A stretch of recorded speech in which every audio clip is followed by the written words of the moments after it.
आज मैं बात करने वाला हूँ मधुमक्खी के सबसे बड़े दुख के बारे में। उस दुख को दुनिया के कोई भी व्यक्ति नहीं समझता है। देखो, एक एग्जाम्पल के थ्रू मैं समझाना चाहता हूँ। मान लो किसी काम से घर से बाहर जाते हो, ठीक है, और घर से बाहर जाने के बाद अपने घर का रास्ता भूल जाते हो। तुम फ़ोन का GPS भी काम नहीं करता है और तुम किसी न किसी तरीके से धक्के खा कर मान लो तुम अपने घर वापस आ भी जाते हो, तब क्या देखते हो कि तुम्हारे घर को तोड़ दिया गया है। मतलब कि इतनी कठिनाई के साथ वापस घर पर आए, इतने धक्के खाकर वापस घर पे आए, लेकिन तुम्हें क्या मिला?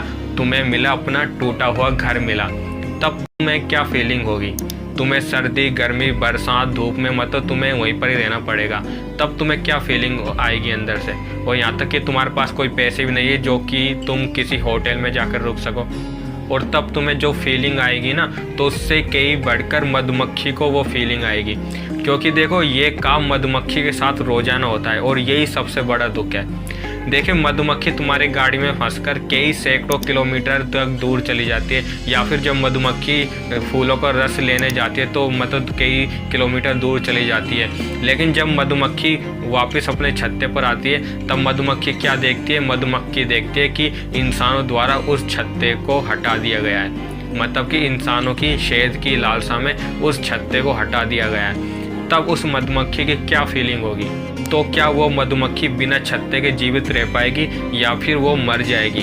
देखिए, आज इसी पर भी बात करते हैं। देखिए, छत्ते में अनेक प्रकार की मक्खियाँ होती है। एक रानी मक्खी होती है जो कि पूरा छत्ता उस रानी मक्खी के अंडर रहता है, और जो भी मक्खियाँ काम करती है ना, उस रानी मक्खी के अंडर रहकर ही काम करती है, ठीक है ना। और दूसरे टाइप की मक्खी होती है जो कि नर मक्खी होती है। नर मक्खियों को केवल इतना सा काम है, वो रानी मक्खी के साथ मिलन कर बहुत सारी मक्खियाँ पैदा करती है, ठीक है। और तीसरे प्रकार की मक्खी होती है सैनिक मक्खी, जो कि छत्ते की रखवाली करती है। मान लो कोई कीड़े मकोड़े यदि छत्ते पर आ जाता है तो उस कीड़े मकोड़ों को वो वहाँ से भगा देते हैं, ठीक है। और चौथे टाइप की मक्खी होती है जो कि फूलों के रस को लेकर छत्ते में आती है और उसका शहद बनाती है, ठीक है। अब देखिए, जो शहद बनाने वाली मक्खी होती है, मतलब कि जो फूलों का रस चूसती है, उन्हें हम एकांत मक्खी भी बोलते हैं। मतलब कि उन्हें केवल अपने काम से मतलब है, वो एक दूसरे से कुछ ज़्यादा रिश्तेदारी नहीं बनाते, ठीक है। वो केवल फूलों को रस लाते और अपने काम से काम रखते, ठीक है।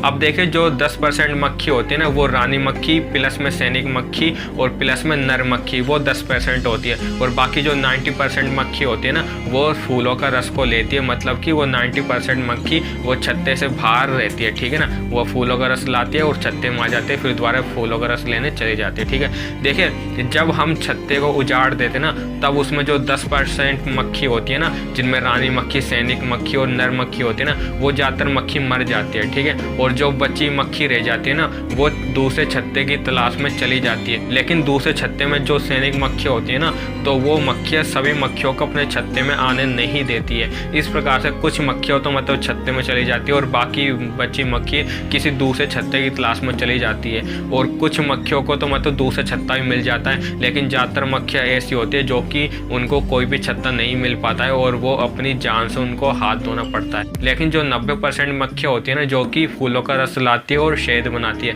उन मक्खियों को हम एकांत मक्खी बोलते हैं, ठीक है ना। वो मतलब बिना छत्ते के भी जीवित रह सकती है। लेकिन जो नर मक्खी और रानी मक्खी और इसके अलावा जो सैनिक मक्खी होती है ना, वो बिना छत्ते से जीवित नहीं रह सकती, ठीक है। उनको यदि छत्ता नहीं मिलता है तो वो मक्खियाँ अपना दम तोड़ देती है। तो समझ गए होंगे कि यही मक्खियों का सबसे बड़ा दुख होता है, जिसको कि कोई भी इंसान नहीं समझता है और उनके छत्ते को शहद की लालसा में उनके छत्तों को तोड़ देता है।